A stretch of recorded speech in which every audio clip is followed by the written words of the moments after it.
If you're considering relocating to Cambodia, there's no better time than the present. The Kingdom of Cambodia is located in Southeast Asia, bordered by Thailand and Vietnam.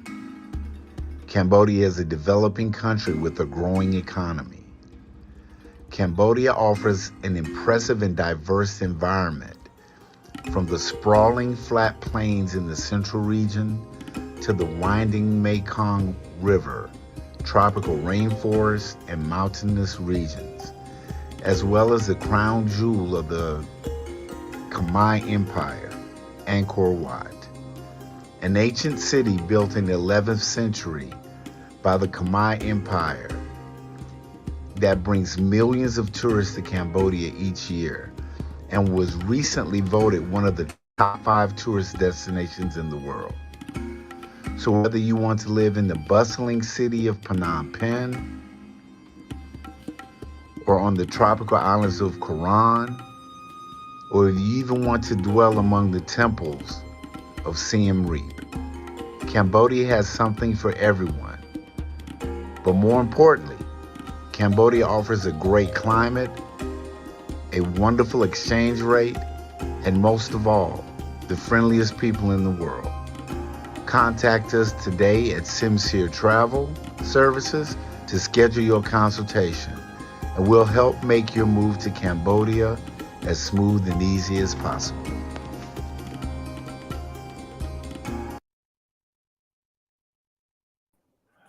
What's happening? What's happening to my man Fitzroy George? Absolutely. See a combat pick. See you in your your full regalia there. Airborne all the way. Thank you for your service, brother.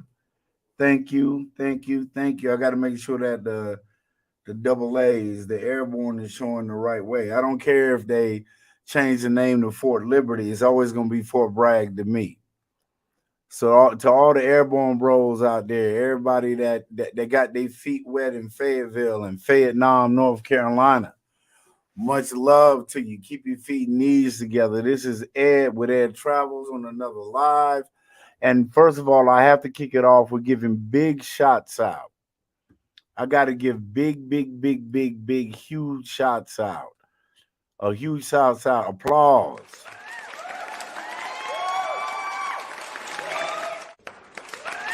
to Aaron, to my man Aaron at BMT, Black Man Travels. Had an absolutely amazing live. If you didn't catch it on the replay on BMT. Let me pull that up for you guys real quick. Black Man Travels. Um, I want to pull that to show it to you, the lives that just did tonight. Um, this particular one, I was privileged enough to be a member of that. It was a great interview today. Um, and what's next for Passport Bros? It was a great panel. It was a bunch of brothers on there, as you can see. Aaron, Global Passport Crew, my man Philippe, big shouts out to you. Dre the Kid, and myself and Mr. G. Yeah, it was a bunch of brothers that were just on there today chopping it up. So if you get a chance, uh, put BMT into your search bar on YouTube and check it out. So I'm just here tonight doing an impromptu live, chopping it up a little bit about what's going on in this whole Passport Bros movement. And I'll go ahead and I'll touch that. I'm gonna chop it up with my man Aaron, who does it the right way. Y'all gotta excuse me, I got my skull. But um the term Passport Bros, you know, my definition of it is a lifestyle, an ideology, a mindset. that you have a little blue book which gives you the opportunity, the privilege to be able to travel around this country. Guys, hold on for a second.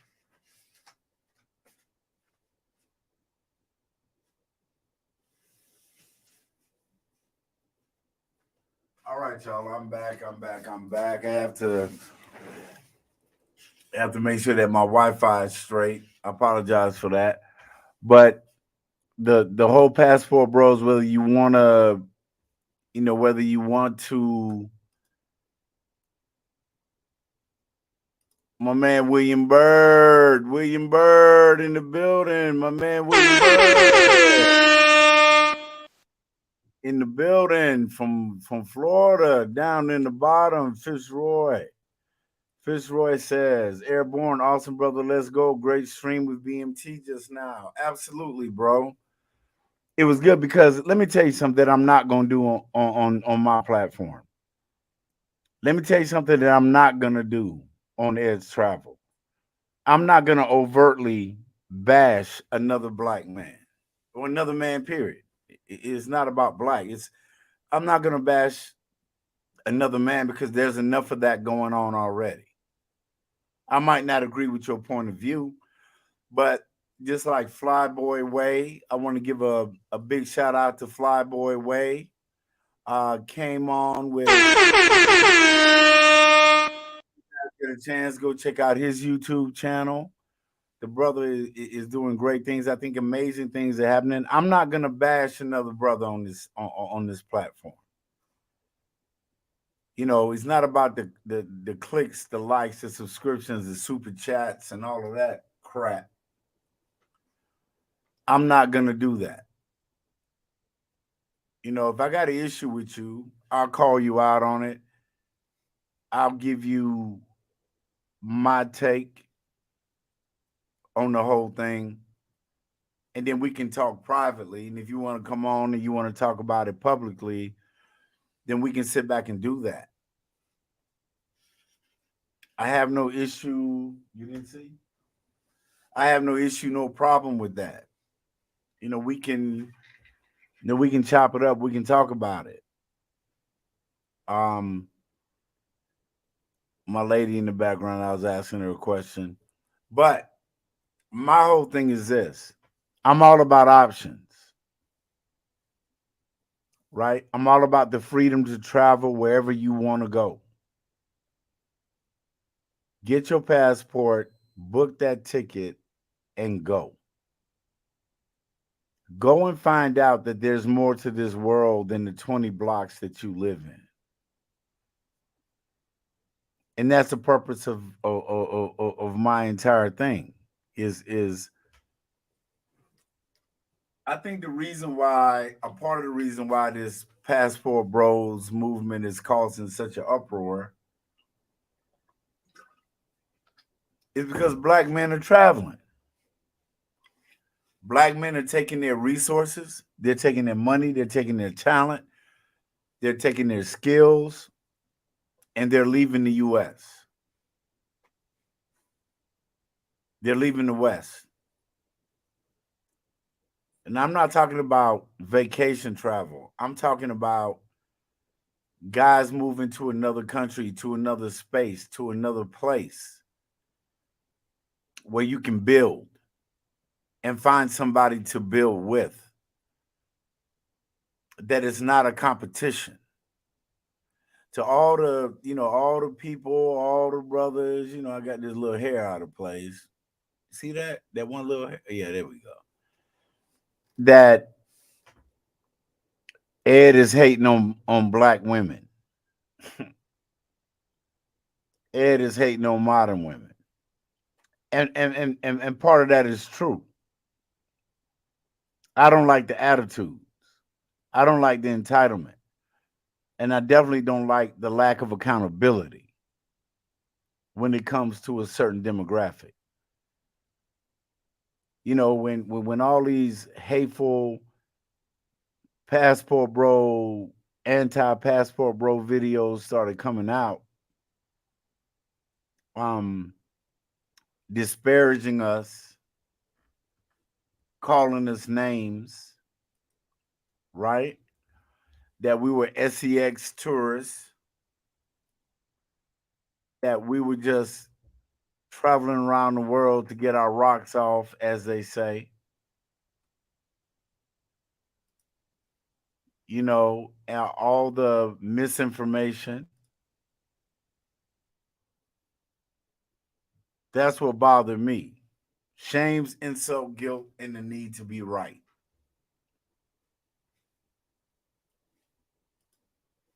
Shame, insults, and the guilt and the need to be right. Shout out to Kevin Samuels, the Godfather, rest in peace. He coined that phrase, sign language. The fact that people are unhappy seeing men, especially men of color, travel to other countries and find a mate that they're looking for. In this whole dating relationship thing, everybody talks about I'm not going to lower my standards. I'm not going to settle. Well, we shouldn't have to settle either. I'm not going to be with a woman that's argumentative. Come here. That I'm not going to be a woman that's argumentative. I want a life partner. See, I'm showing receipts. My baby Sim. You know what I'm saying? My baby Sim. It's 4:00 in the morning. She just closed her bar that she opens every night, along with her store, along with her food stall. This is a woman that's building with me, that's supportive, feminine, fit, all of that. Loves me to pieces. I don't know why. That's what it's about. That is what it's about. I'm 52 years old. I'm not, coming home to someone that's aggressive, arguing with me. To my man Daryl Dundee, what's happening, brother? Good to see you in the building, Daryl Dundee. Good to see you in the building, William Bird. And Daryl Dundee says, but the thing is, why are they concerned about traveling overseas when they don't care about? Exactly. That's what I can understand. We dusty, we crusty, we musty, we no good, we bad fathers, we bad men. Why do you have thousands of YouTube videos online bashing us? I don't get it. But I do have, some thoughts on that. Of course, I got thoughts on everything, but I do have my idea about that, about why they're so angry, right? I do have an idea about that. There's a reason why they're angry. And it might surprise you what that reason is. And I'm going to get to your comment, William Bird, in a minute. There's a reason why. There's a reason why they're mad. There's an absolute reason why they're upset. And I'm trying to find a video here. Like I said, this is impromptu, but there's a reason why.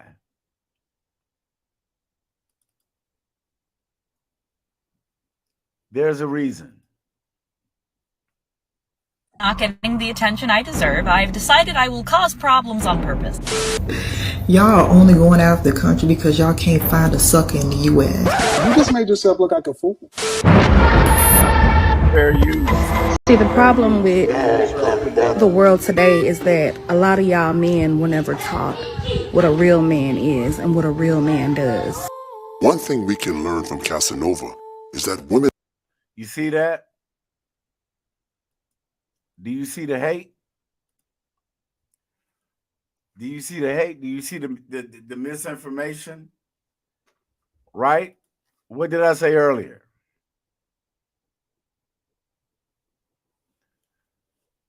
Shame, insults, guilt, and the need to be right.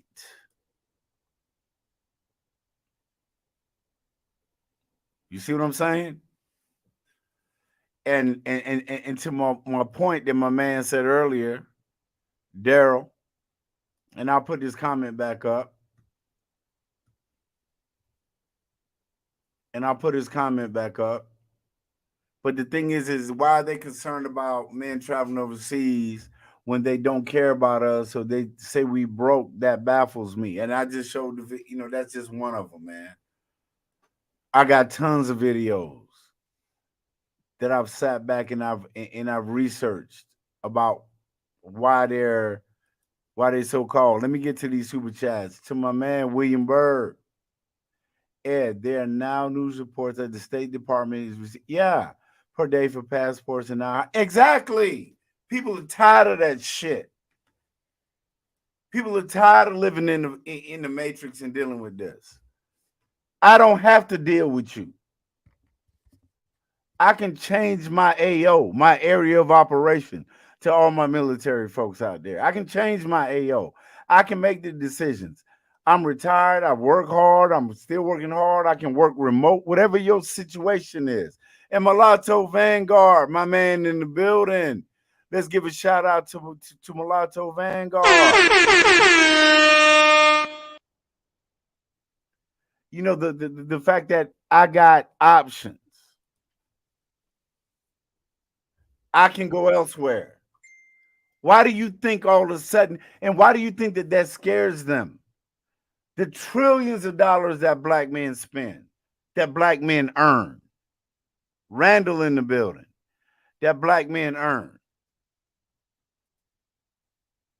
It's been reported. Yeah, exactly. Yeah, they got to hire more people, William.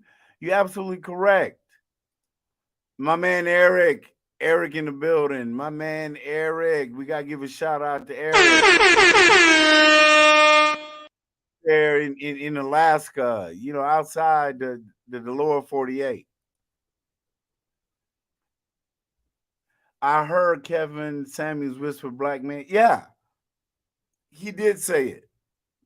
He called it to my man, Mulatto. Hey, y'all. This is an absolutely amazing woman. She has been my friend, my homie. Sexy, beautiful, smart, intelligent, wonderful attitude. Once you get past the banging body, there's a beautiful mind after that. She's an amazing woman. Big shout out. Big, huge shout out to Miss Dana White. And Dana, if you can go ahead and post your link to your live in the chat, I'd love to share it with my viewers. See, and I'll share this, Dana, if you don't mind. See, Dana's a woman that was cut from a different cloth because I met her mom. See, a lot of other women and single women keep women single, keep other women single. See, because when Dana falls in the building and she starts talking football with you and starts talking about the collective bargaining agreement and free agency and all of that stuff, all of a sudden every brother in the room is gravitates towards her because she's speaking our language. She's approachable. Now, if you come in with some BS, she gonna kick you to the curb. We all know that. If you know Dana, exactly how it is. Dana and I bonded because Dana and I made mistakes in our lives, and we can talk about it now because we're older. We've grown from that, and I love her to pieces. I truly do. She's an amazing woman, and y'all really need to check her content out. So big shouts out to Miss Dana White.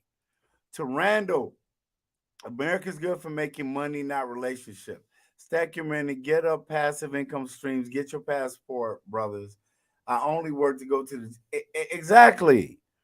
Get your money up, get your stacks up, get a plan. If you don't plan, then you plan to fail. You know what I'm saying?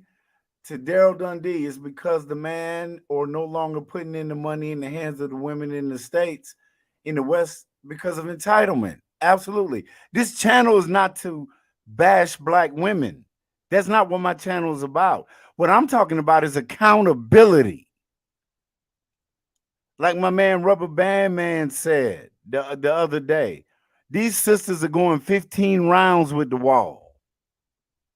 They're running up on the wall, and I applaud their determination.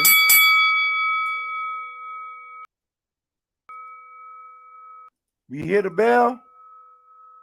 They're going 15 rounds with it. They're going 15 rounds with the wall. You got the big house, you got the degree. I'm a PhD. You got all of that, but you're living by yourself. Maybe it's your attitude. And then you got these women that have gone out. Some, I don't generalize like that on this channel. Some that have gone out and attacked foreign women, called them dusty, crusty. Same thing that they said to us. You know what I'm saying? They're attacking foreign women without realizing that y'all starting to fight. Y'all are starting to fight with a group of women you don't even know.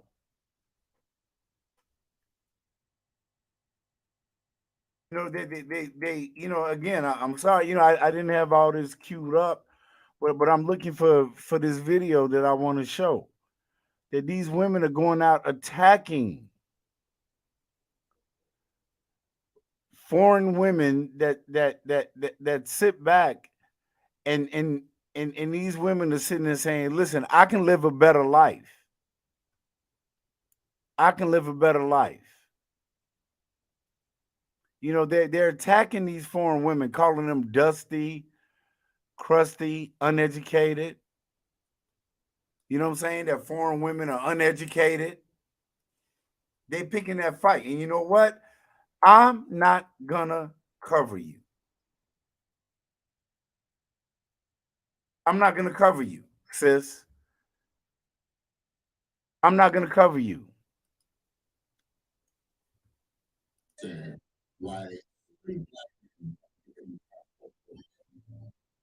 I love you too, Dana. I love you too. I really do.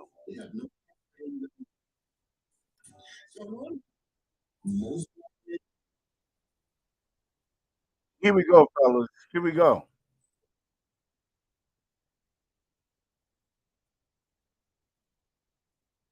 Is soft. They're not pushovers, but you're women and not characters of a woman. Fair use. Fair use. I gotta do that. Gotta keep it legal. I also want to take the time to say to you lovely ladies in Thailand, thank And the you brother got the pimp for music holding the playing in the things that background. they say or which she said. I love it. Thank you for holding her responsible.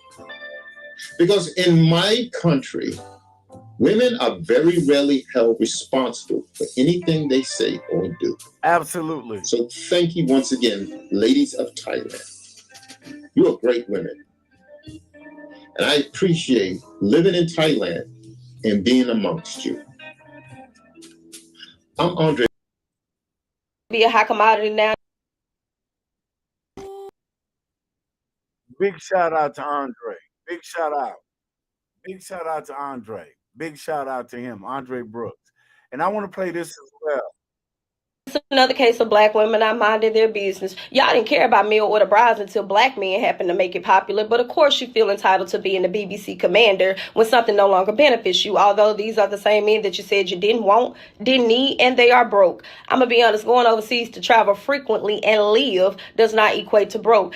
But then again, this just simply speaks to the delusion and hypocrisy of women. These men have been very clear in their message. They've said time and time again they want a wife, someone they can build with, start their family with, someone they can create a legacy with. What y'all heard was they wanted someone that they can control. Y'all minimize being a wife simply down to being a slave, even so much as telling those other women overseas that they're uneducated and practicing sex tourism.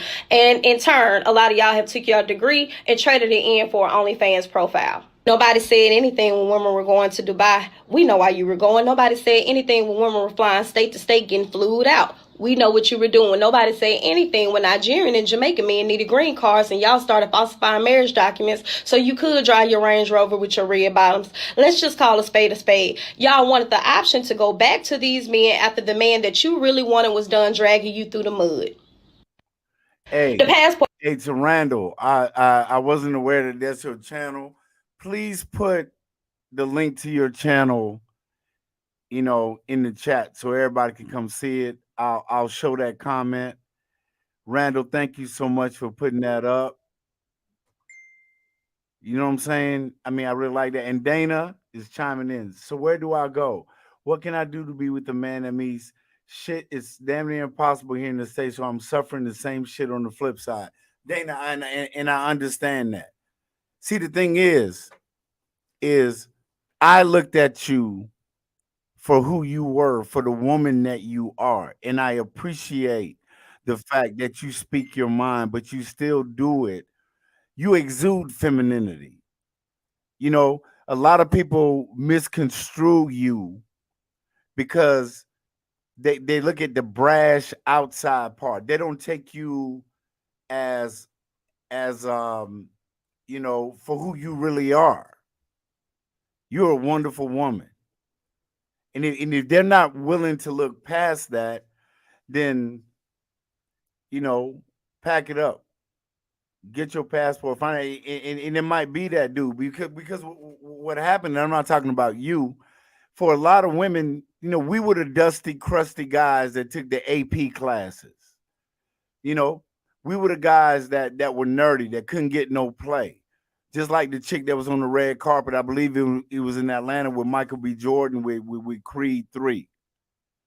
And did you see the look on that brother's face when he said, "Oh, I'm the corny kid. I'm the one that you made fun of"? Because I was walking around school, with my headshots. The brother was on the wire. He's had a successful, and what he did is he turned the whole Rocky story into something different, right? He turned it into something different. I got to give a real quick shout out. I got to keep track of this to my man Ren. Ren is in the building. I got to give shouts out to him. But yeah, Dana, I understand, and I'm pretty sure there are a lot of women in the same position. You deserve that. You be a great wife. You be a great mom. You really would. And I love you. I uplift you. I'll put you on the pedestal. I'll sit back and say that you are. And that's why I'm talking to everybody that's listening to this stream right now. That Dana is one of those that's the hidden gem in this whole thing of ratchetness that we see. Right? Because this is what we see. Fair use. Let me go ahead and get fair use. Let me put this up. This is the ratchet. This is the ratchet, the ratchet shit that we see now. This is the ratchet stuff that we see. And I got to put this up. I got to put fair use just to make sure. Matter of fact, let me just go ahead and do this. So that when I'm sharing these, when I'm sharing these videos, it'll be up so everybody knows. But see, did your grandmama ever do this? It's getting too loud. Did Did your Grams with the grandmother Yaddies. ever do this? It's getting too loud. You see what I'm saying? Did your grandmama ever do that? Did Big Mama ever sit there and twerk and show her behind? You're absolutely right. And Eric says, I'll give the sister a lot of credit. I've seen her other videos. Absolutely. So Dana, I need some of that. I need a kickback on, on some of them funds you about to get. Right? And Dana sits back and says, fair. I'm not the norm. And I love that. And I love that about you. And any man that's worth his salt would love and appreciate that as well. Daryl Dundee says, Dana, you're a diamond in the rough, but today's Western society is belittling women in general, and that's the sad part. And see, I walk a fine line when it comes to talking about relationships and Black women especially. I have a mother that I completely adore. My sister that's dealing with MS. I love you, Lillian. She's dealing with that. My granddaughters. You're right, Dana. She is out of order. My granddaughter, Charlie. I love her to pieces. My grandson, Jameson. Jakari, my granddaughter, out there in Sparta, Georgia. I love so to sit back and say that I don't love Black women is ridiculous. And just like Dana says, she's out of order. And I'm going to show y'all this video too, fair use. I'm going to show y'all this. I saw this today because I troll and I sit back and I watch some of this foolishness. Doing? Really? Nala, get down. No. Oh my God. Oh, Nala, what are you doing? Really? Nala, get down. No. Do you see that? Do you see that?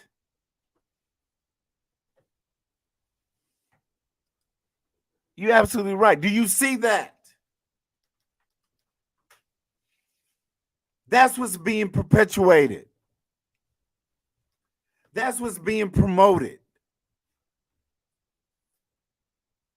I wish my daughter would try that. I would snatch her ass up in a heartbeat. Like, what are you doing? And what mother thinks that that's cute? See, there are a lot of modern women that want traditional treatment without exhibiting traditional behavior. And I'm going on one of my rants. Y'all made fun of me. That's okay. I love y'all anyway. William Byrd, that clap, that clapping sounded nasty. What an insult to Big. See, Big Mama died in the late 80s, early 90s. Big Mama passed away. Shout out to Big Mama. They passed away during that era. See, Grandpa went out, might have had 2 or 3 other families, and you never found out about your brothers and sisters across town until the funeral. That's when the sugar honey iced tea hit the fan. Shout out to Messy Michonne. That's when the shit hit the fan. Ballin 1665 in Paradise. Welcome to the show, bruh. I appreciate it. He says facts, Ed. He'll know if I did something like that. She go outside. Yeah, absolutely. Go get your own switch. That's what they used to say. Big shout out to my man Ballin 1665. Glad to have you, bro. Glad to have you here. Big shout out to him.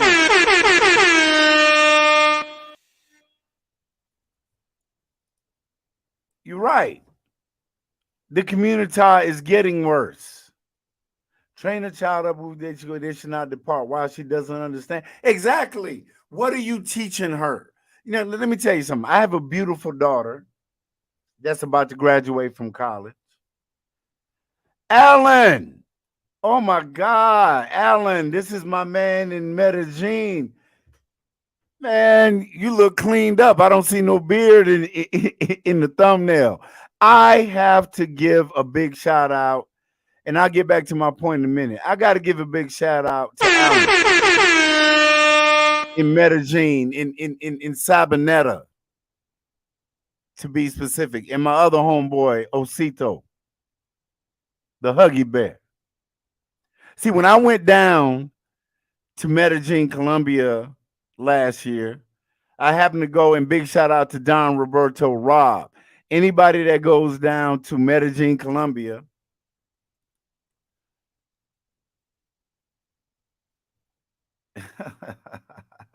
I love you, Dana. Thank you so much. Dana the Diva. Absolutely. You need to check out Dana Diva. Dana, send me the link. Send me the link on our messenger so I can put it on the live. But I got to, back to my man, Alan. Alan keeps it 100% real. And he said, Ed, this is how you need to move in Medellin. Maybe I didn't listen to everything that he said. I'm a little hard-headed, but Alan came from a place of love. He came from a place of a guy giving me the insight on how to move when I go down to Medellin, Colombia, because he lives there. He turned me on the spots. All right, Dana. He turned me on the spots that I should go to, I shouldn't go to. And I love the brother with all my heart. We were chatting earlier today. See, these are the type of brothers that you need to align, to get along with. And I give credit where credit is due. And Alan is one of those guys. The man got businesses. If you're in Medellin, he just, he's about to open up a hair salon and a barber shop. So you make sure you go support his business. Alan is going to send me the information. I'm going to put it on the live. I'm 13,000 miles away from him, but that brother is with me every day. Much love to Alan down in Medellin and Sabaneta. Check it out. Contact the brother. Pay the brother to give you a consultation and tell you how to move, how to navigate when you come down to the beautiful country of Colombia, because it's a beautiful country. Them mangoes is something special. And beyond the beautiful women, it's a beautiful culture. It's beautiful music. It's beautiful food. It's beautiful history. It's not all about the cartel stuff that you've heard on Netflix and Narcos and all that. All of that's still going to exist, but that's not what that country's about. That's not what that country's about. I love you too, bro. I love you. And I think that more black men need to be able to say that to each other. Yep. Eric says, yep, my cousin Shane's grandma told us to switch with this both of us. Yeah, exactly. My grandmama went to my behind too. She did. See, your network is your net worth. I'll say that again. Your network is your net worth. If you hang around ratchet dudes that are being reckless and just wrong, then that reflects on you. See, when me and Alan we went down to Parque Lores, and Alan doesn't even drink. The brother doesn't even drink at all. Drink, smoke, none of that. But Alan chipped in when we bought the VIP and all of that stuff was around. The brother was there. He was a constant voice in my ear about the way that I was behaving. Now, maybe I didn't take it right at first, but when I thought about it, I said, the brother loves you enough to piss you off. And then I had to swallow my pride and sit back and say, you know what, you need to listen to what this guy has to say. Unadulterated truth. My man in the building. The whole family's here. The whole family's here. And unadulterated, he says, great to see you, Ed, chat. when you gotta make that long walk to pull your own switch off the tree, it makes you rethink the behavior they got. Let me tell you something. That switch is undefeated. That switch is undefeated. You know, cliches are cliches for a reason because they're true. A hard head makes for a soft behind. It really does. And when your grandmama makes you walk out there and get your own punishment, and you better not come back with a little switch, because then if she has to go get a bigger one, then it's gonna be worse for you. So you better find one in the middle that's gonna satisfy her. It's still gonna hurt, but it ain't gonna hurt as the biggest one that she's gonna get. So everybody out there has had that switch treatment. Great comment.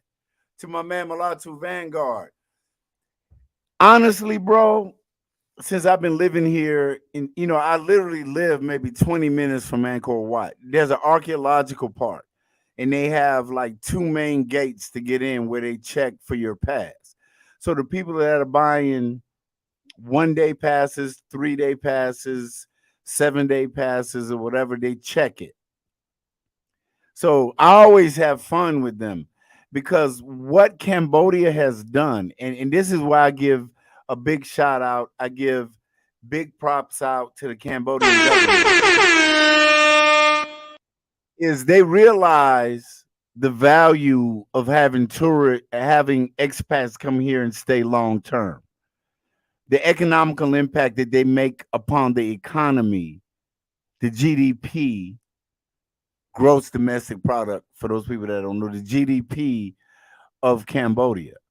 So what they've done, Mulatto, is you could get like a yearly pass, right? A 1-year pass, an annual pass that costs $200.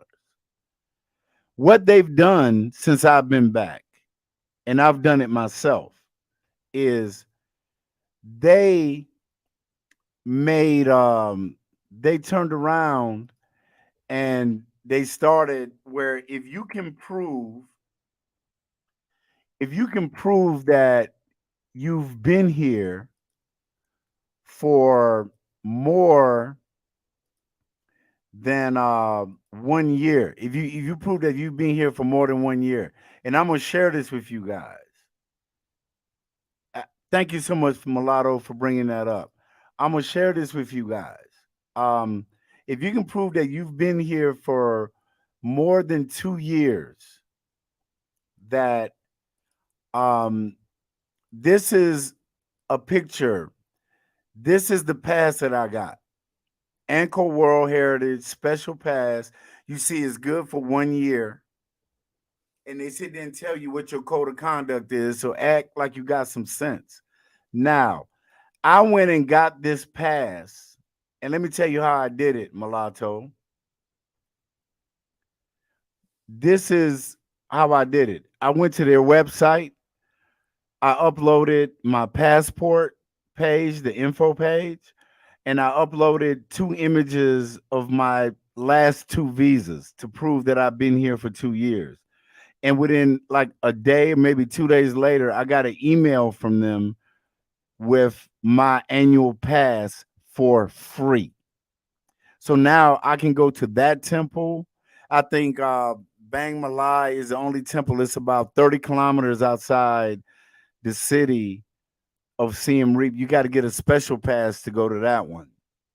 But it allows you, there are over 1,000 temples. So yeah, matter of fact, you asked that question, Mulatto. Friday morning at 8:00, my man Sur is picking me and my lady up, and we're going to a temple. He's picking us up, a temple that I haven't been to before. And it is absolutely amazing to see how these temples were constructed with this limestone that weighs tons. And they farmed this from a quarry out in Kulin Mountain, which is about 60 kilometers outside the city. And how they floated it down the river, and they use elephants because there's no mortar. There's no cement holding these blocks together. And the hand-carved reliefs that are on the wall and I'll show you guys the video. And this is from my channel. I'll show you guys the video. This is during the pandemic, and I was here because the country was shut down. So, you couldn't, you couldn't just go out. So when I went out there, it was completely empty. There was nobody there. So I went down and I checked out the temples. Goodness, it's on my own channel. I know I got the video, but I went down and I went through the temples. And I'm trying to find it here, folks. Y'all be patient with me. Old man sitting here trying to figure this out. But it was, me walking around the temples by myself. There was absolutely like no one there. I'm trying to find the video. Here we go. This is the video of when I went to Angkor Wat during the pandemic.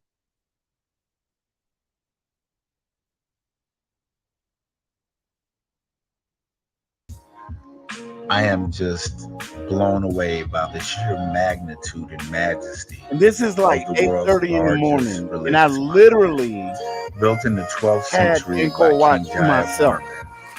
This was the center of the Khmer Empire.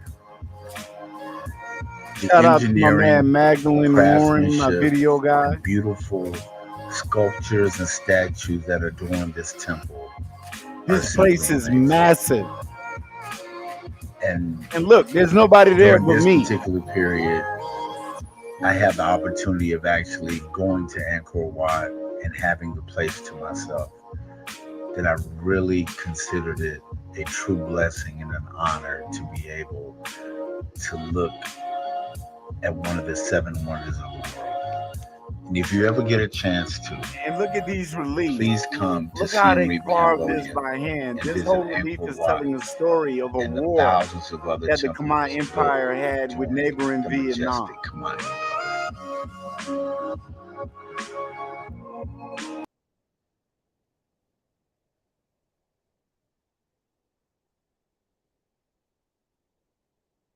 My God. Sorry about that, folks.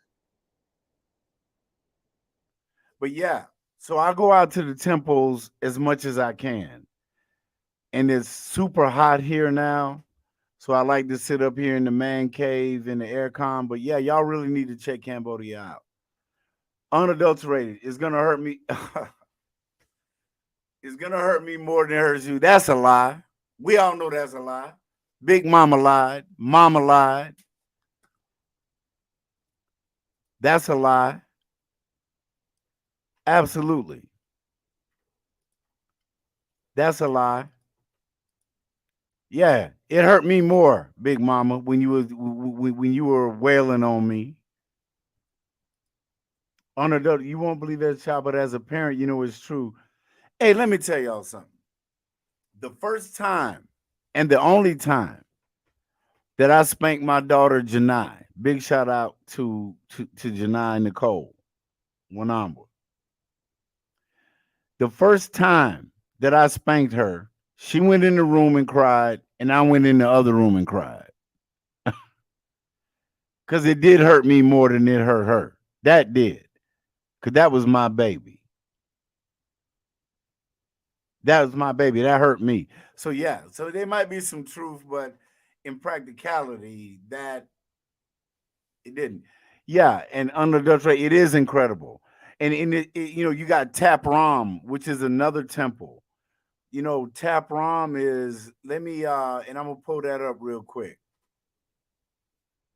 Tap Ram is another temple that's within that complex. And I want to get a good picture of it. Here we go. This is a picture of Tap Ram, which is the Tomb Raider temple. This is the Tomb Raider temple. This was the temple that was used in Angelina Jolie's movie Tomb Raider. Right? And if you guys can see this, I'm gonna show you a bunch of this is the best I can do. This is Tap Ram. As you can see here, you see the lady standing there, the trees, because the whole Angkor Wat went undiscovered for years. I think it was like in the 1800s that someone went. And then this is Bayon. This is another temple, a Buddhist temple that has 236 faces that are carved in. And I've been to that temple as well. Here's another shot of Tap Ram with the big tree. This is where Angelina Jolie filmed the part of the movie Tomb Raider. And yeah, Dana, the Khmer Rouge. The Khmer Rouge there was a genocide here in Cambodia where over 2 million people were deleted.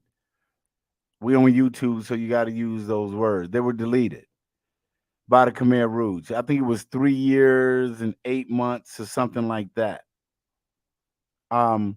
So if you go up to Phnom Penh and you go to the killing fields, this is where they had mass graves. They had mass graves up in Phnom Penh. And here's a photo of this right here is one of the exhibits, and I've been to it. So I want you guys to see this. This is one of the exhibits. You see all that? This is what it looks like. This is what that room looks like. And this tree, killing tree against which executioners beat children. And what they did is they grabbed the kids by their ankles and slammed them against this tree to delete them. So this is the history of Cambodia. This is because the United States, the what you call it, fair use, y'all, for the previous thing. It was the Ho Chi Minh Trail during the Vietnam War went through Laos into Cambodia, from North Vietnam into South Vietnam. Right? That was the Ho Chi Minh Trail. And I'm going to show that to you guys in a minute here. The Ho Chi Minh Trail. Let me get a good photo of it right here. This is the Ho Chi Minh Trail. So y'all getting a little bit of an education tonight. This is what the Ho Chi Minh Trail looked like during the Vietnam War, right? You can Google this, but this is the Ho Chi Minh Trail. So you have northern Vietnam up here. You have Laos, Cambodia is right here, South Vietnam, Saigon, which has been renamed Ho Chi Minh City. But you see how the Ho Chi Minh Trail came through Laos, and then it came through the eastern part of Cambodia. And this is how the Viet Cong brought their supplies, weapons, food, ammunition, things of that nature. Here's another photo of it. The Ho Chi Minh Trail as it comes through Cambodia down here. So what the U.S. did during the Vietnam War is that the U.S. bombed the Ho Chi Minh Trail. To my girl, Messy Michonne, what's going on? Trying to do it over here like you do it over Much love, much love. I am so privileged to have you speak up. Love your content. Everybody, please go to Messy Michonne Live on YouTube. Please go check her channel out. And I'm gonna go ahead. This is how much I love her. Messy Michonne. Messy. I love her. Go check out her channel. Please do that. Give her some love. Show her some love, because let me tell you something. You know, when you go to her channel, you laugh, you cry, and she spreads the truth. This is her channel, folks. Like, click, subscribe, show her some love for the fact that she keeps it 100% real. So much love to Miss Michonne. You always welcome here. Thank you so much for the $5 soup. Hey, thank you. Thank you so much. I thank you. I can't tell you how much that means to me. I truly appreciate it. And back to the geography a little bit. I appreciate you too, my dear. I really do. I appreciate you. And back to MS Michonne, good afternoon. Love your content. The lives are always absolutely. Her lives are fantastic. She even has to laugh at herself sometimes, which I love. I love hearing that. I love hearing that. You know, because Cambodia, they drop more bombs on Cambodia. The US dropped more bombs on Cambodia than the entire span of World War II. Think about that. They dropped more bombs on Cambodia. So now you have 20 to 25,000 Khmer people, because that's what Cambodian people are. They're Khmer, Khmer, Khmer people that lose limbs, that lose their lives for stepping and finding unexploded ordnance. My friend Bill Morse has the landmine museum here in Cambodia. And if you go to the temples, you'll see these bands. They're these guys that I'm trying to find it here. Cambodia landmine bands. They're these bands where these guys is right here. And I'm gonna share the video.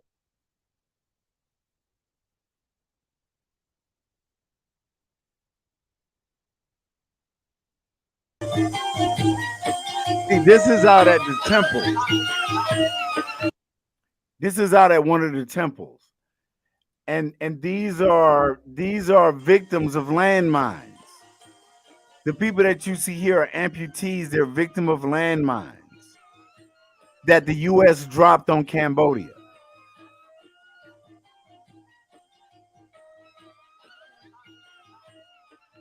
These are and that's what I learned when I got here to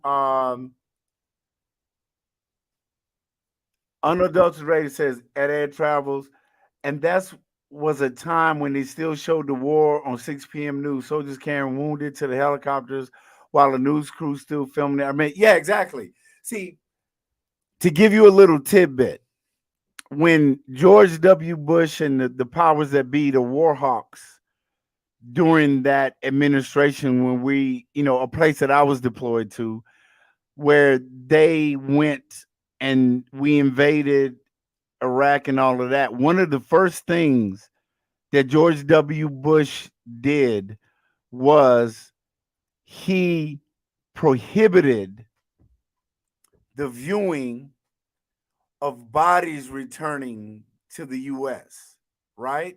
Because it's called a dignified, y'all trying to make me a professor in here, a dignified transfer, right? A dignified transfer.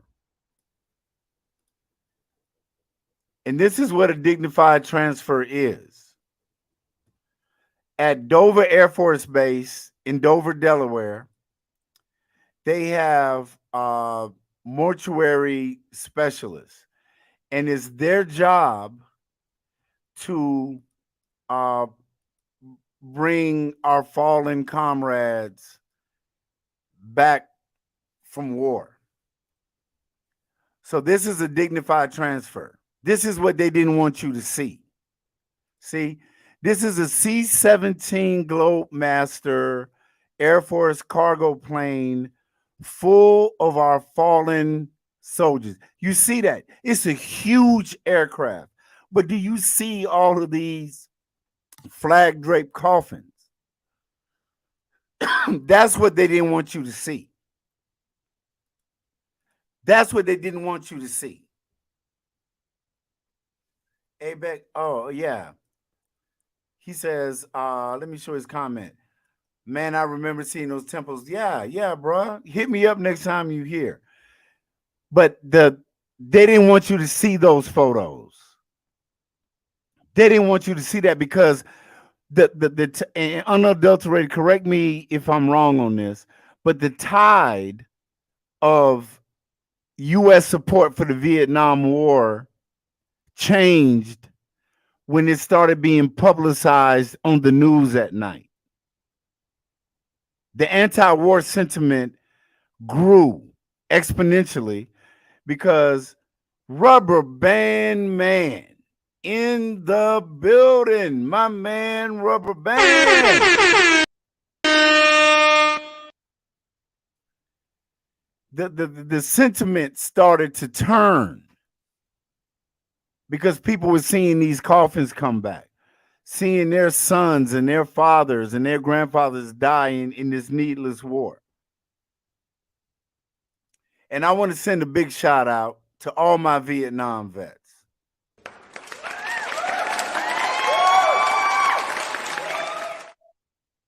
You were spat on. You were called baby deleters. You fought an unpopular war. See, when I came back from Desert Storm,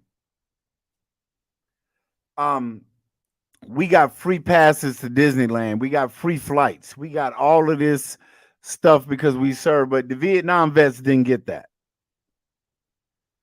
The Vietnam vets didn't get that.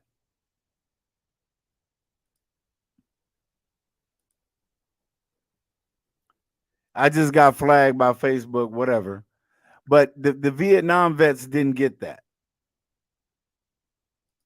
They didn't get that love. They didn't get that at all. So shout out to my Vietnam vets. Unadulterated says they actually showed the battlefields at one point before. Yeah, exactly. On the ground in Vietnam. It was an unpopular war. It was a war that President Kennedy did not want to, he didn't want to show. He didn't want to go to Vietnam because it was a losing proposition.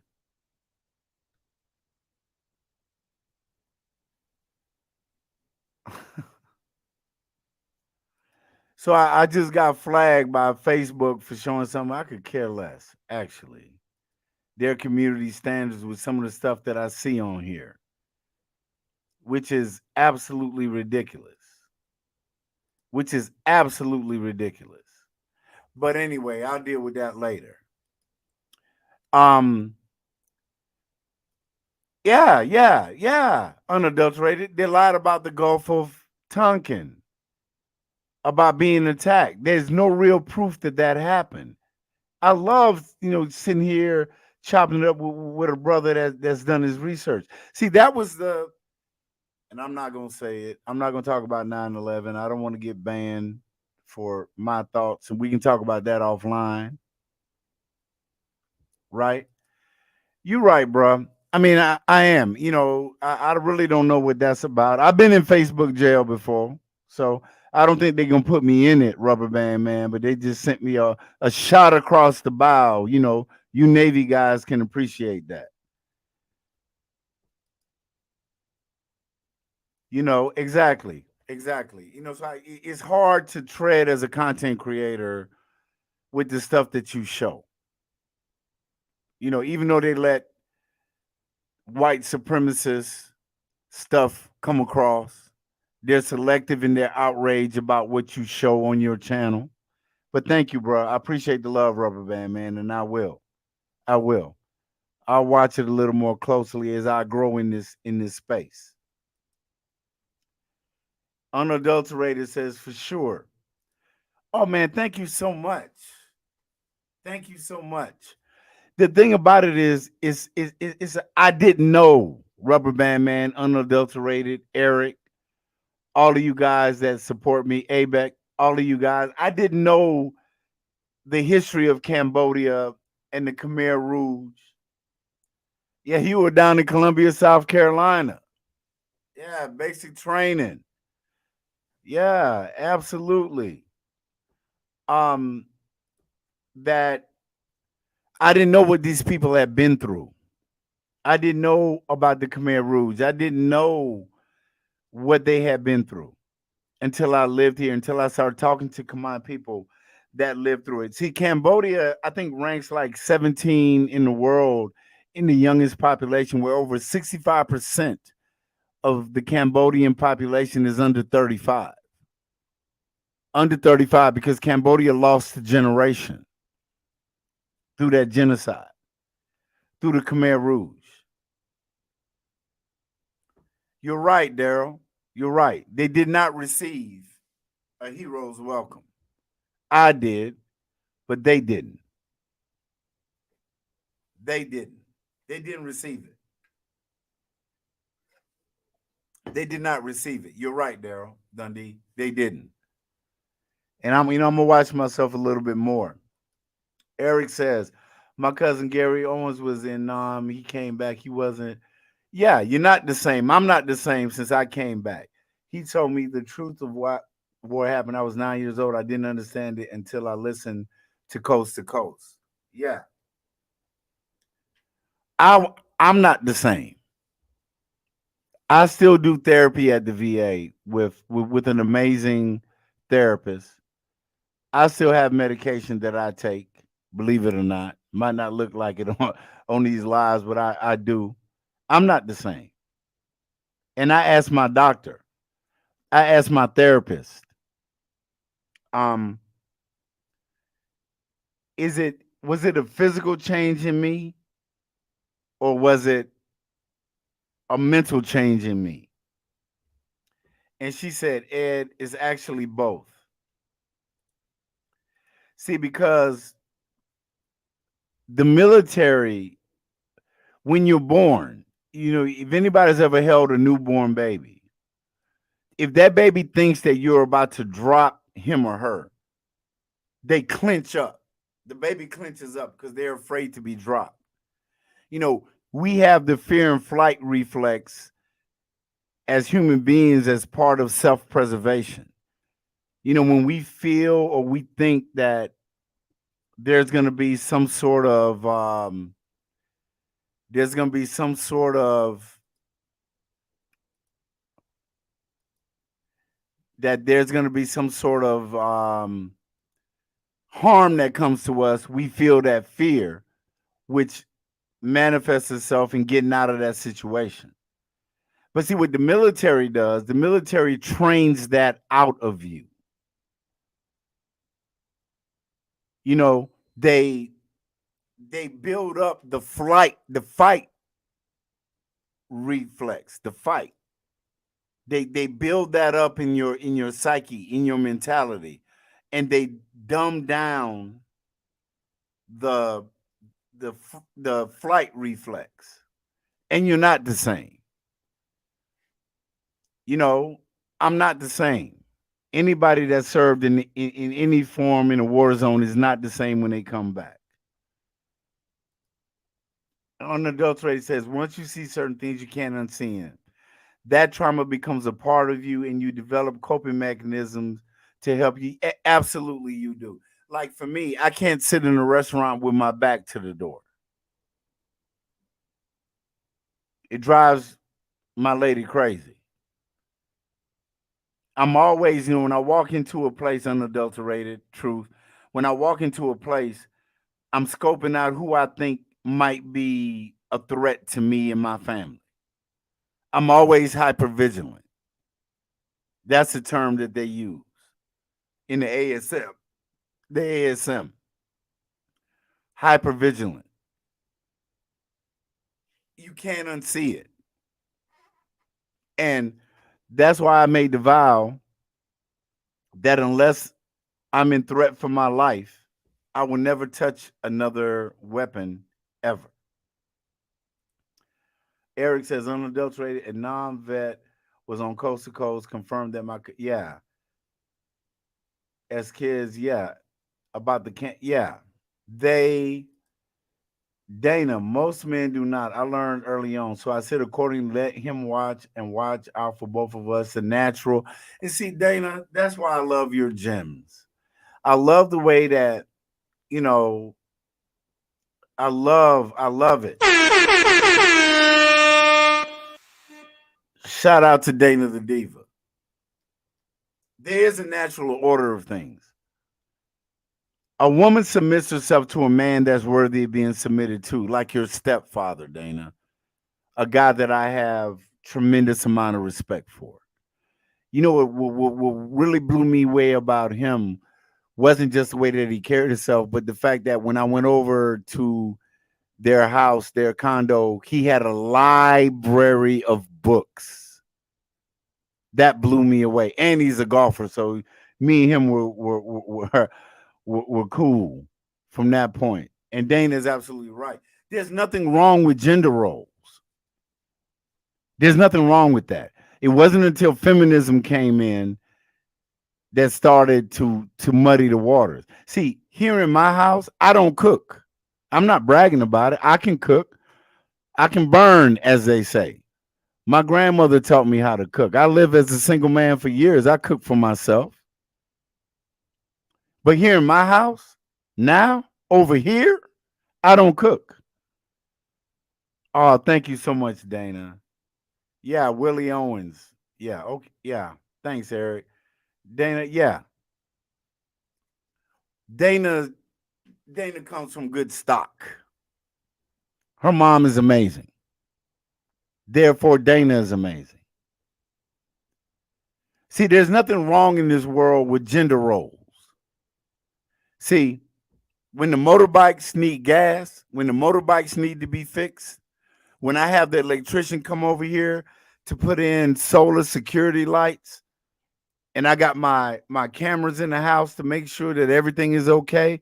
So when I'm up here in the man cave chatting with y'all, I can always look at my phone. When I put little alarms on every entry door into my house, there's a little beep. As soon as that door opens, then Jax, come here.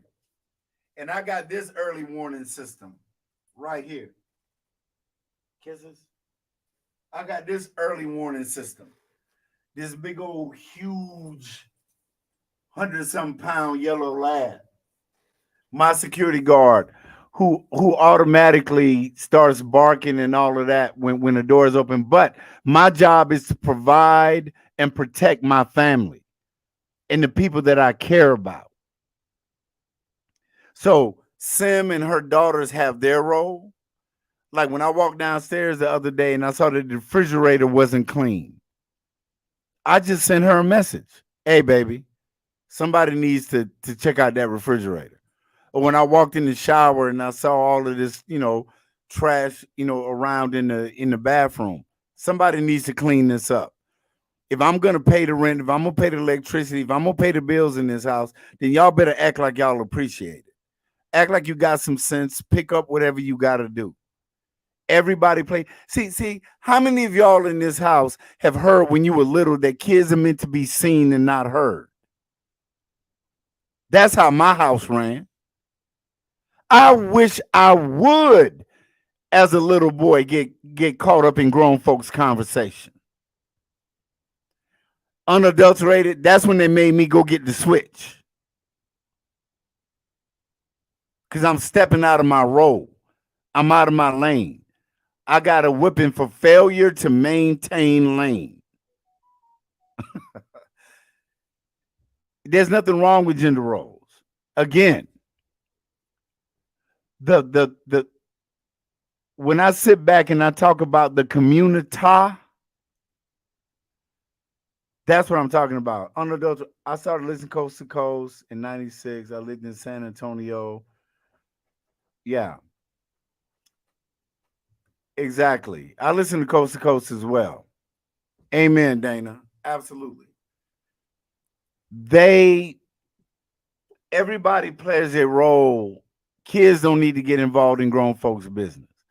That's why when I showed that video earlier, that's horrible. It's disgusting what that little girl was doing. I don't burden my children with adult problems. That's for me to handle. You know, and when ladies sit back and they talk about, I saw this video earlier today, and I'm gonna go back in my history because that's the easiest way for me to find it. I'm gonna go back and I want to play this video for y'all. You know, I'm gonna switch the topic a little bit because I want y'all to hear this. I want y'all to hear this. I'm gonna bring that up. I'm gonna bring this up in a minute. I'm gonna bring it up in a minute. But in gender roles, in the way that people are supposed to act. See, in order for me to cover you as a man, you can't overtalk me. You have to respect me.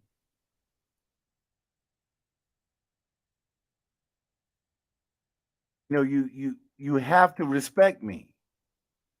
You know, and what's happening now, in my opinion, is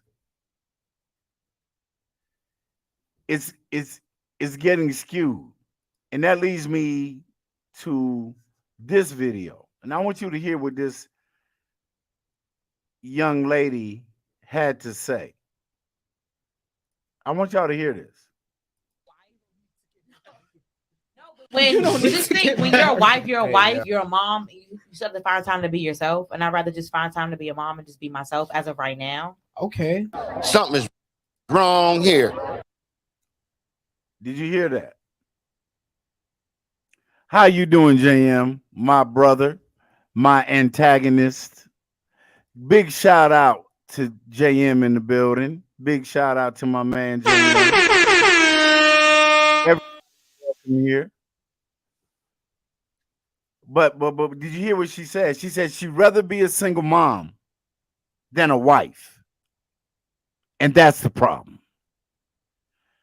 I'd rather be a single mom. I'd rather bring a child into this world to be a single mother than to deal with the accountability of being a wife. Because there's accountability. That says it all to me. I'd rather be a single mom. See, over here, like my girl Missy Michonne always says, over here, we talk about facts, not feelings.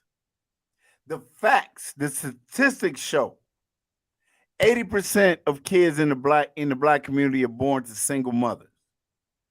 70% of those kids end up in trouble with the law at some point.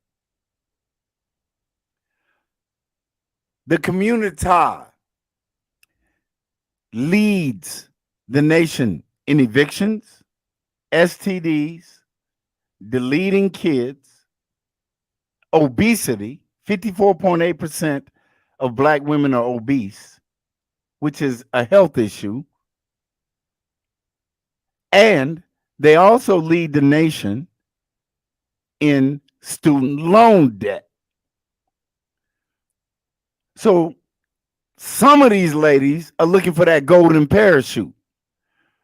They're looking for they're doing their Sierra prayer. They're doing their Sierra prayer so they can get their Russell Wilson. What the hell is wrong with you? What the hell is wrong with you? They're doing their Sierra prayer. I want a simp to come into my life to help raise somebody else's kids that I can't discipline. He can't discipline them. He has 100% of the responsibility of all the bills, so I don't have to work, taking care of the kids, all their after school extracurricular activities. But if they show their behinds, he can't discipline them because my child is a good child. Anybody who has any sense sees that that is a bad business decision. That's a bad life decision. Period. I don't give a damn what color she is. That's a bad decision. Absolutely. What's going on with us, people? What is going on with us? What the hell is wrong with you? Big shout out to John Witherspoon. Rest in peace, Pops. I can't discipline them. Our families are falling apart because of this. Dana has a comment. Yeah, that clip, Eric, was that was when they found that girl that was being held hostage for all those years. Aesthetics, as an older woman with young girls, they had this thought process. They're in their 30s now and did just that. Like, it's okay. In the words of it, yeah, kick rocks. Dana, beat it. Beat it, Dana. Beat it. You're right. There was a young lady, Dana, that was on one of these videos on YouTube who said, I know it's ratchet. I know it's horrible, but I don't care. I'm going to do it anyway. You see what I'm saying? I'm going to do it anyway because they're living for now. Whether you like Kevin Samuels or not, RIP to the Godfather, whether you liked him or not, what he did is he put a mirror up to the face. What's up, Trey? Trey in the building. What's happening, brother? Good to see you. Beat it. Yeah, that's it. I was trying to remember that. Yeah, that's it. Beat it. That's my favorite word. Yeah. Exactly. It's by design. They, implementing a mindset and a mentality of mediocrity, that it's okay to be ratchet, that it's okay to be ghetto, that it's okay to live off the government, right? Women control access to sex, to the good. They control access to that. If you take it by force, that's a crime. Now, if both of you decide to lay down without taking the proper precautions, there are over 43, I believe, or more brands of contraception, and you decide to make a baby and bring it into this world, that woman decides whether that child is carried to term, not the man. You're right, too. And high school dropouts. Absolutely. That woman makes a decision whether to carry that baby to term or not. That's a conscious decision to bring a child into a disadvantaged environment. My mom was married, but when my father passed away, she had to raise us as a single mother. I understand situations like that. Wow, that's crazy, Eric. I can't co-sign with that. And that video that I showed earlier, she said, I'd rather be a single mom than be a wife. That statement in itself is at the core of why so many brothers are leaving the West. Sim sits here in our house with her 3 daughters, 24, 23. Happy birthday, Ching Ching. 23, baby girl, she's 19. or about to be 18, I'm sorry, teaches them how to cook, teaches them how to clean. She's mentoring them into how to be a wife. My 23-year-old daughter asked me the other day, Papa, Dad, that's what she calls me. Dad, this guy invited me out on a date. Do you mind if I go? Is it okay if I go out on a date with him? And I was blown away. I said, sure, baby. Do you want to go out with him? Yeah, I do. I like him. Okay, cool. Because I don't want you to do nothing against your will. I say, here's some money so you can buy your own damn coffee. If he buys it, cool. But you got, here's a little change for your pocket. But she came to me as the head of the household to ask my permission. She's 23. She can do whatever she wants to do. But she felt it necessary that she had to get my permission. And to give you the backstory on that, the first thing I did was I called her mom into the room and I said, Sim, do you mind? Single mother's influence trait? Yeah. Exactly. You're right. It's ratchet behavior. And what I did is I called Sim into the room. And I said, Sim, do you mind if she goes on a date with this guy? Does that sound like I'm treating her like a slave? Or is she, like my stepfather said, Bob Armstrong, Robert Armstrong, rest in peace. My stepfather said, we're both holding up the pillar of life. And when it gets too heavy for her, I pick up the slack and vice versa. So if her mama would have said no, she couldn't go, then no, she couldn't go.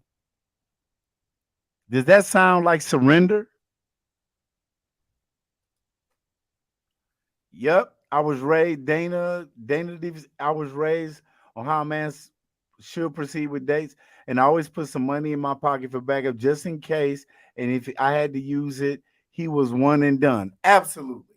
And I empowered my daughter because I gave her the money. Buy your own coffee.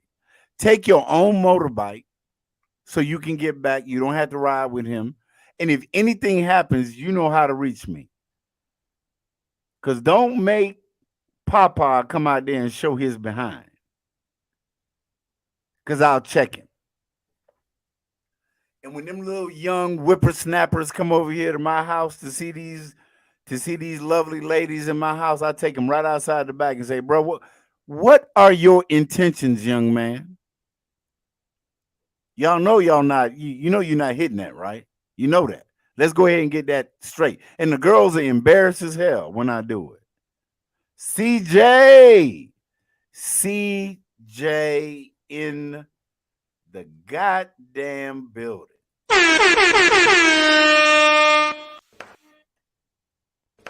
I could do a whole lot.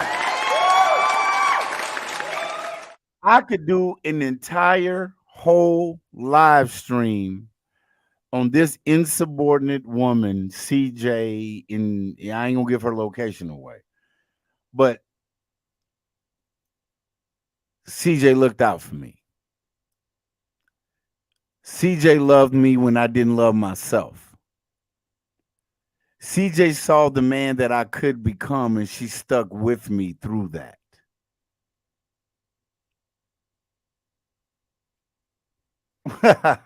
I see you, Dana. I see you. It's okay. CJ is down there in the, we know where she's at. I see it, Dana.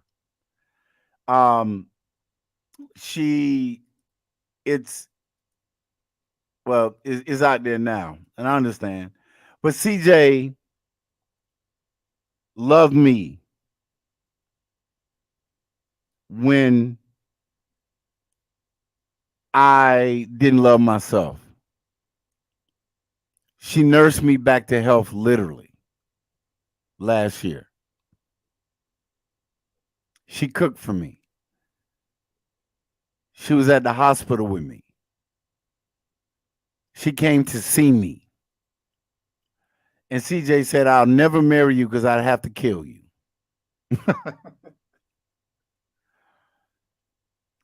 I love her to the world and back forever. Forever, ever. There's no way that I can repay her for what she's done to me and what she means to me. I'll say that proudly so the whole world can hear it. I love you, baby girl, always. Hey, and to Trey, that's the culture here,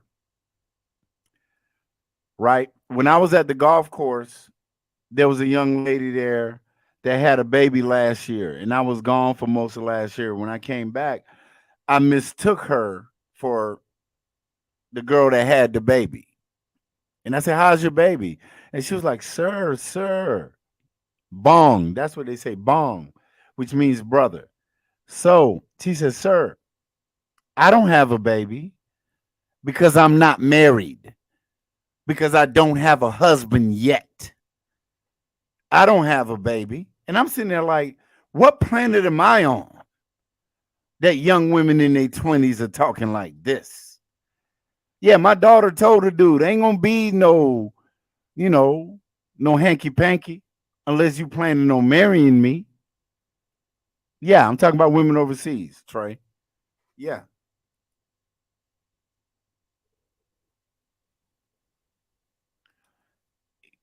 Trey, is instant gratification that all that men want to expect, or other realm of life do men put? Dana, I'm gonna put it like this, and this is from my experience, Dana. A man never truly matures until he puts the PUSSY into its proper perspective. Once you can detach yourself from that, right? Once you can detach yourself from that as a man, and you start to realize, Dana and Trey, y'all a trip. As soon as you detach yourself from just thinking about that instant gratification and realize that that vagina has a whole total woman attached to it with her needs, her wants, her baggage, her expectations that you got to deal with, unless it's a, P2P situation where you kicking out money for that gratification, that's a different story. But if you're talking about living with a woman, being in a relationship with a woman, it can't be just about the SEX. It can't be. It has to be about the total woman, right? And first of all, to keep it 100, Dana says, first of all, usually ain't the sex is not what the dude thinks it is. Yeah.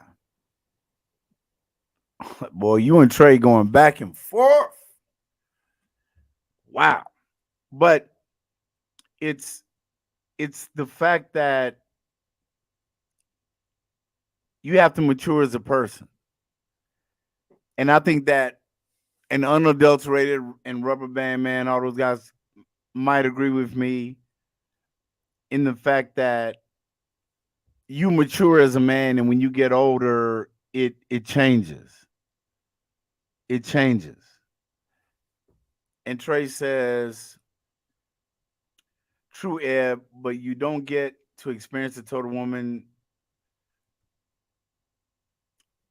Yeah, true enough. I mean, usually, yeah, Dana, you are a very attractive, intelligent woman, and yeah, men have expected desires, another thing, but accept nothing.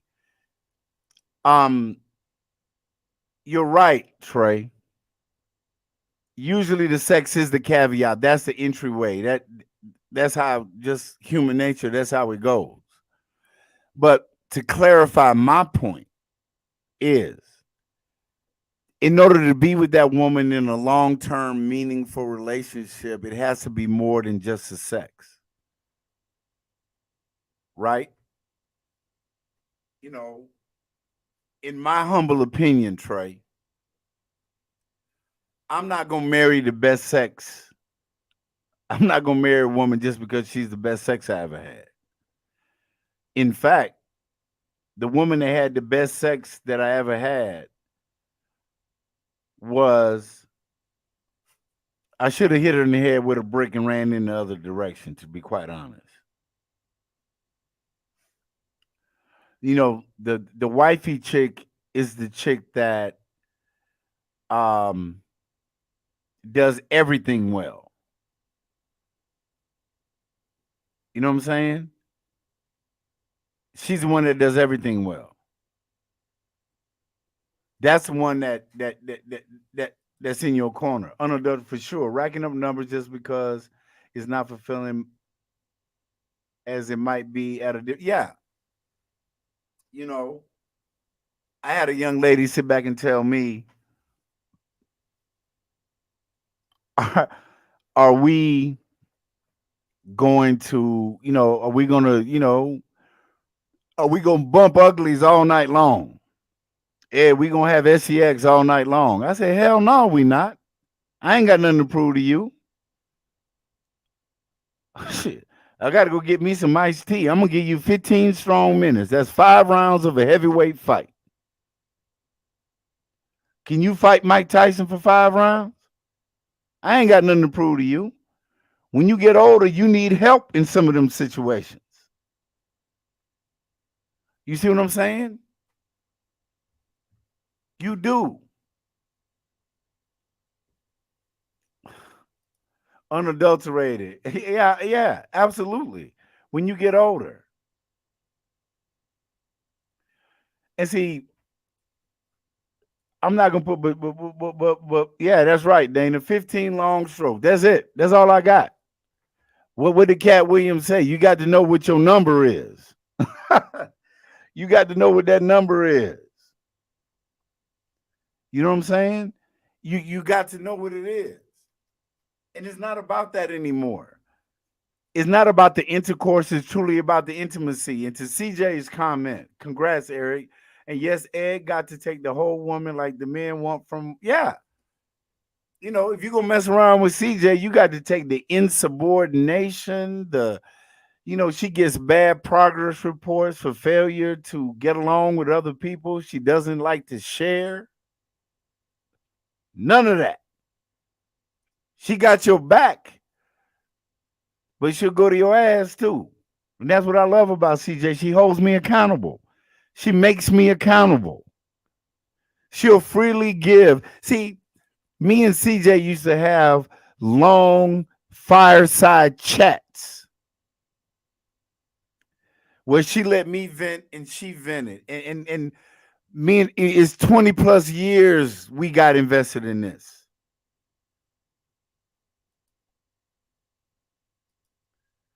You're right. You're right, Dana. You know, me and CJ had those fireside chats. I cried in front of CJ and told CJ, you know what, though? I'm scared I'm gonna die. I'm scared that I'm not gonna ever be healthy again. I'm scared about this. And she sat there and wiped my tears and tapped my back and said, baby, it's gonna be all right. It's gonna be okay. She took me to all my doctor's appointments. She made sure that I got where I needed to be. That's all you can ask for. And in return, if there's anything CJ needs, she knows. CJ forced me damn near at gunpoint to go to Sam's Club with her to pick up them big ass packs of bottled water. CJ took me to Kroger and walked down every aisle. We literally walked down every aisle of that grocery store. CJ. And you know men don't shop like that. We go in, get what we got to get, and then we bounce. But no, CJ had the whole list. But you know why I didn't complain? Because she cooked some good food after that. So I wasn't going to shoot myself in the foot. You right, CJ, all of that. But that's the thing. I don't believe that life is meant to be lived alone. Now, the older that I get, the more that I don't like people in general. That's the God honest truth. Face blue, wide eyes, face. Yeah, absolutely. I'm 50. Yeah, I can't speak on the 420. I don't really partake, right? But it's life is not meant to be. Men and women innately, genetically, in my opinion, bring something different to the table. It's almost like the yin and the yang. Absolutely. You got to keep them near and dear, unadulterated. That's why CJ's always in my camp. We talk several times a week. Always. Um, Men and women bring something uniquely to the table where the man brings the masculinity, the provision, the protection, the guidance, where a woman brings the femininity, the nurturing, the care. And it's like when I started studying Buddhism and then I started studying Taoism, Daoism, Taoism, and Lao Tzu, the Taoist philosopher. And finally, Trey and Dana concur on something. Congratulations. I'm happy to see that you guys are getting along. Thank you.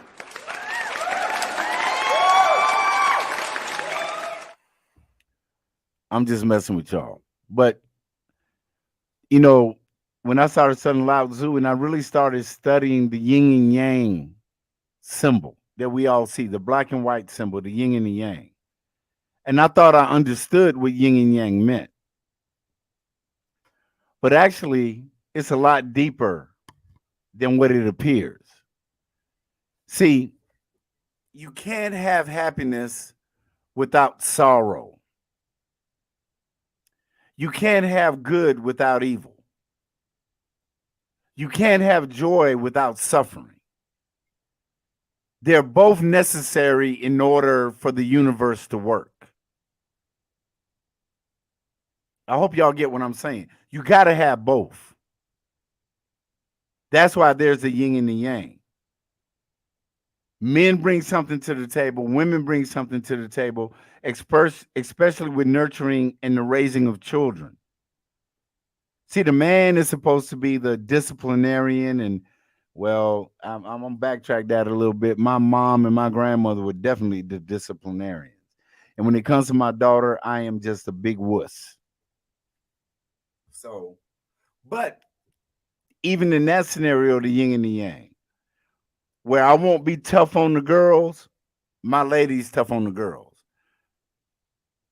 When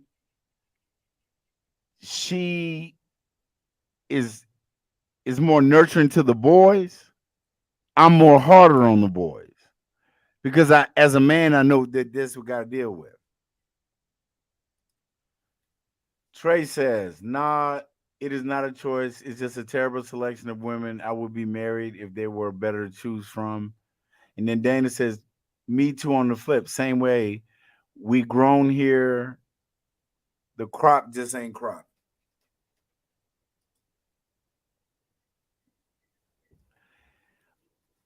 To me, it's all about Trey and Dana. It's all about what your expectations are, what you're looking for both men and women. If you got a list this long of all the prerequisites a person has to have in order for you to be with them, there's going to be a finite pool of people that check all the boxes. Feed me, freak me, let me play golf and watch TV, and I'm good. The older that I got, this is about how long my list is. A man, Eric, absolutely. A man rather be respected than loved.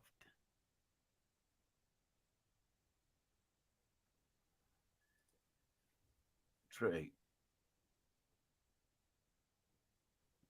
Yeah, I think both of you. I think both of you are saying the same thing. Yeah, exactly. You know, somebody asked me, Ed, do you take your girl to the golf course with you? I said, well, shit, she's the reason why I went to the golf course. I had to get away from her. You absolutely right, A Beck. I gotta give my man props on that. Golf is life. And here in Cambodia, we got female caddies, A Beck. I'm a member at a golf course here, Angkor Golf Resort. Shout out to David Barron and the people over at Angkor Golf, and to my caddy, Shrey Hong. We got female caddies. They're good caddies. You have to take a caddy out with you when you go play here, which is something that you don't get in the States if you're a golfer, unless you go to a very absolute, high price course. So you're right. Golf is essential. Golf is life, Dana. I see a bunch of dudes get married overseas, and all my friends are married. Plenty of good dudes out here. Laugh out loud. Good when I understand. Yeah. Golf is essential. Oh, Avery. Oh my God. Man, I didn't know that was you, bruh. Avery, I got to give. I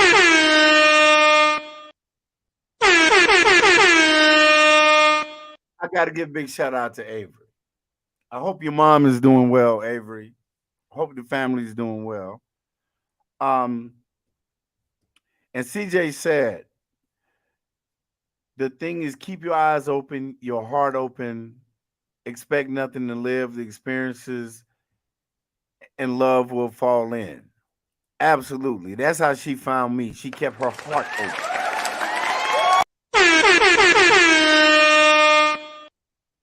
Absolutely. Yeah. It's crazy. But it's when people comment, I like to put them on, and a lot of people wait till later, but I kind of go with the flow as it goes. You know me. I ain't got no rules. I'm insubordinate. I don't follow fucking directions. I don't do that. But Avery, brother, you can stay here at my house. I have a studio apartment upstairs. I'm gonna have the fire stick and all of that. And if you're gonna be here next month or next door, email me and I'll email you the name of the place. It's called let me put it right here in the chats, Avery, so you can see it.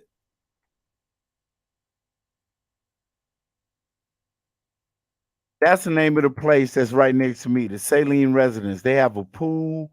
It's nice. I know the management over there. They let my kids go over there and swim.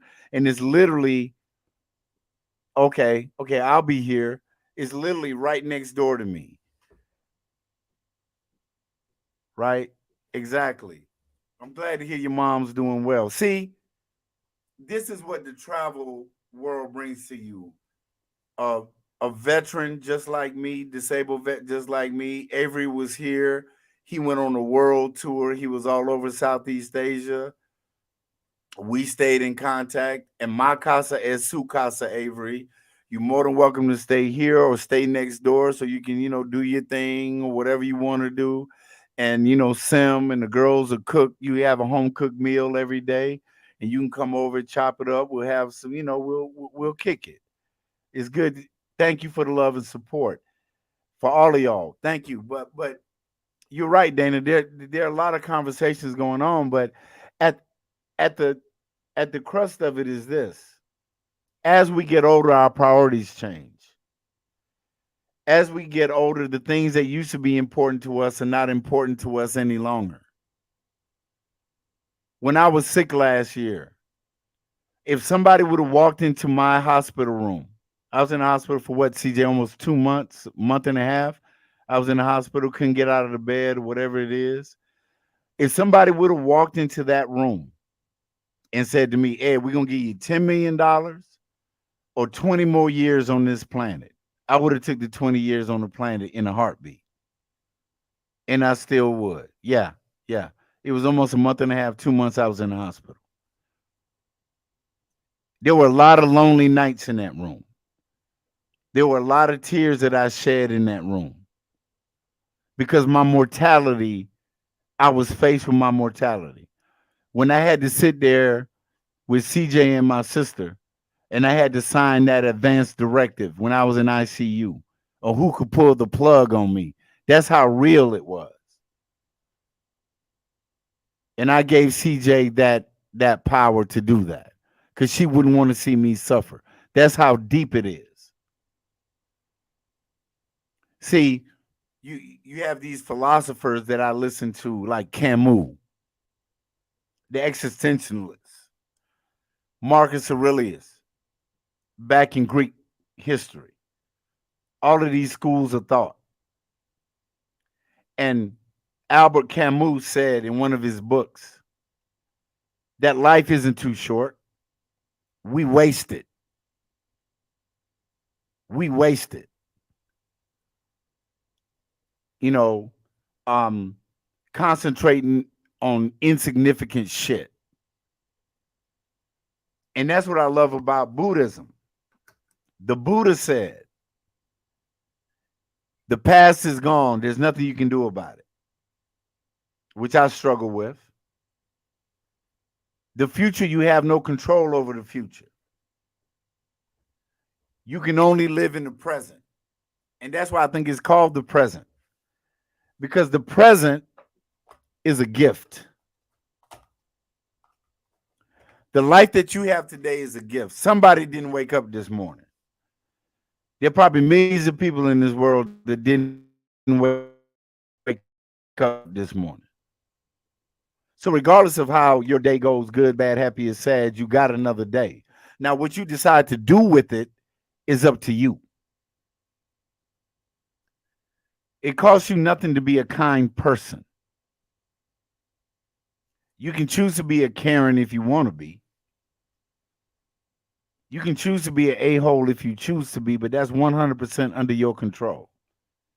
You can't control what other people think about you or what other people say about you. You can only control your response to it. Because control is just an illusion. And I'm sorry, I'm going off on the rant, but control is just an illusion. You don't control nothing.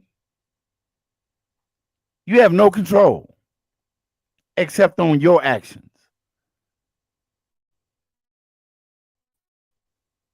That's all you have control over. And I'm about to close this live out because I got something to do later on. But Dana, I love you always. CJ, I love you more always. Not more than you, Dana. I just that's what we say. So don't get no attitude with me because I know how you can be sometimes. Love you, Dana the Diva. Y'all check out Dana the Diva's content. Please check it out. Please. CJ, love you always. To my man, unadulterated rubber band man, whoever's listening to this, who sat there with me and joined into my ranting and raving.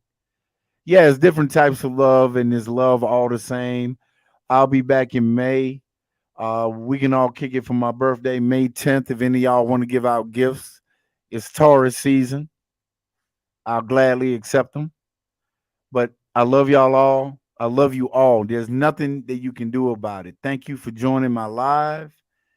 And hey, Albany. Just when I was about to go off, my man, you on the road, Kevin. I know you messaged me earlier. I want you to be safe out there. And I'm coming down to Albany, riding past all them pecan fields to come kick it with you. Coming down 75 South down towards Statesboro to come hang out with you. Much love to you, Kevin. Much love. Oh, it is Aries season, but the Tauruses, the bulls are creeping up behind you. They creeping up. I'm telling you, we coming. You know, the bulls are stomping through. Hey, much love to you all, man. I got to end it. I got something to do today. I got to try to be a little productive. To all the Jax. Jax. Come here. See, Jax don't even want to mess with me. You can see him a little bit in the back. Jax, come here. Jax is like, the hell with you. It's 5:53 in the morning. The Ram is first. And you have a great evening too, unadulterated. I love you all, man. Thanks for the love and support. I'll holler at y'all later.